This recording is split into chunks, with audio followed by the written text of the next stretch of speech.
क्या अपनी इच्छा को HOCD माने या यह बाय नेचुरल होता है? आज के इस वीडियो में हम बात करेंगे। नमस्कार दोस्तों, एबी माइंड ट्रेनिंग सेंटर की तरफ से मैं आप सभी का हार्दिक स्वागत करता हूं। आज के इस वीडियो में हम बात करने वाले हैं कि अपनी इच्छा को HOCD माने या यह बाय नेचुरल होता है।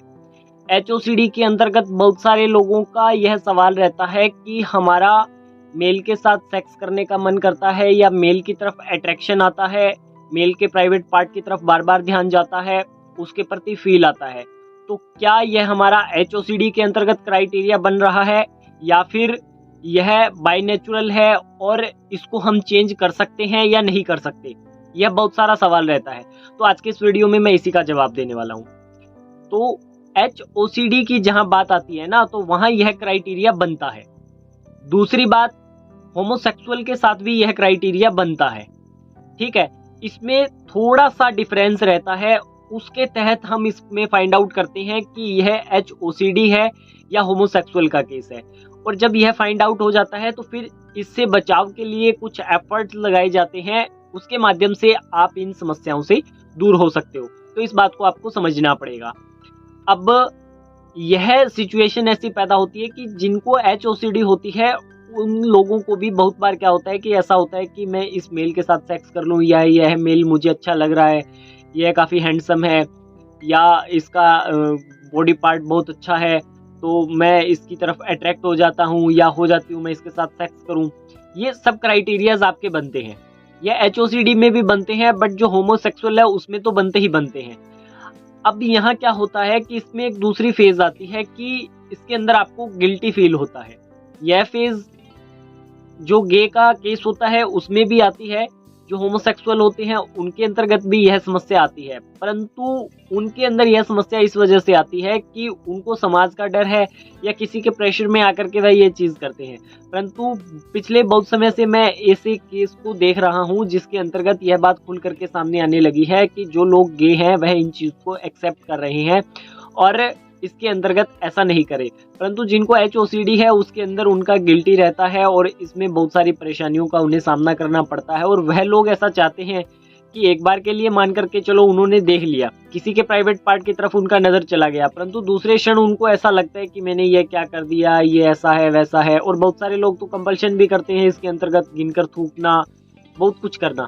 तो ये सब चीज़ें चलती है, तो इनको आपको समझना पड़ेगा। दूसरी चीज़, अब यह क्राइटेरिया आपको पता चल गया कि HOCD के अंतर्गत बनता है, क्योंकि बहुत सारे लोगों को जब मैं काउंसलिंग देता हूं तो तब उनसे बात होता है ना, तो वह बोलते हैं कि अगर मेरा HOCD है या फिर मैं गे नहीं हूं तो फिर मेरा मेल के प्राइवेट पार्ट की तरफ ऐसा क्यों ध्यान जाता है, मेरा ऐसा मन क्यों करता है कि मैं सेक्स करूं, ये करूं वो करूं, तो ये मेरे को फील वगैरह ये ऐसा क्यों रहता है। बहुत सारे लोगों की ये इंक्वायरी रहती है। तो यह क्राइटेरिया बनता है HOCD के अंतर्गत, इस बात को आपको समझना पड़ेगा। और यह आपका डाउट है, ठीक है, इस डाउट से आपको बाहर निकलना पड़ेगा, क्योंकि इस डाउट के सहारे आप जी रहे हो। और इस डाउट को क्लियर करने के लिए आप बहुत बार गूगल पे जाते हो, वहां सर्च करते हो, बहुत कुछ कर रहे हो, और इससे आपकी समस्याएं खत्म नहीं हो रही है और इससे और ज्यादा आप समस्याओं के अंदर घुस रहे हो। तो इस बात को आपको समझना पड़ेगा, ठीक है। तो यह जो सिचुएशन है यह HOCD में भी बनती है और जो होमोसेक्सुअल है उसके अंतर्गत भी बनती है। परंतु इसको अच्छे से फाइंड आउट करना पड़ता है। जब आप किसी के साथ जुड़ते हो तो वहाँ अच्छे से इसको फाइंड आउट किया जाता है। हमारे साथ भी कोई जुड़ता है तो हम भी उसका अच्छे से इंक्वायरी करते हैं कि हाँ, क्या क्राइटेरिया बन रहा है, कैसे बन रहा है, क्यों बन रहा है, किस चीज़ से ट्रिगर हो रहा है, ये सब चीज़ का इंक्वायरी होता है। उसके बाद में उसको लिया जाता है कि आपको HOCD है या फिर आप होमोसेक्सुअल हो। फिर इसको फाइंड आउट करके इसके अंतर्गत कुछ भी निर्णय लिया जाता है। इस बात को आपको समझना पड़ेगा। तो आज के इस वीडियो में मैंने बताया है कि आपको अगर कोई भी इच्छा हो रही है, मेल को मेल के साथ सेक्स करने की, उसके प्रति फील आता है, कुछ भी XYZ जो भी क्राइटेरिया बन रहा है, तो यह क्राइटेरिया HOCD के अंतर्गत बनता है। इस बात को आपको समझना पड़ेगा। और जो होमोसेक्सुअल के केस होते हैं उनके अंतर्गत भी यह क्राइटेरिया पाया जाता है, परंतु थोड़ा सा इसके अंदर भेद होता है जिसको कि कोई एक्सपर्ट है वह पकड़ सकता है और उसके बाद में वह इसमें अंतर करके बता सकता है। तो इस बात को आपको समझना पड़ेगा। यदि आप भी इस तरीके की कोई समस्या से सफरिंग कर रहे हैं तो स्क्रीन पे दिए गए नंबर पे कॉल करिए, ऑनलाइन ऑफलाइन हमारे साथ जुड़िए, हमारी मदद लीजिए। आज के इस वीडियो में इतना ही। धन्यवाद।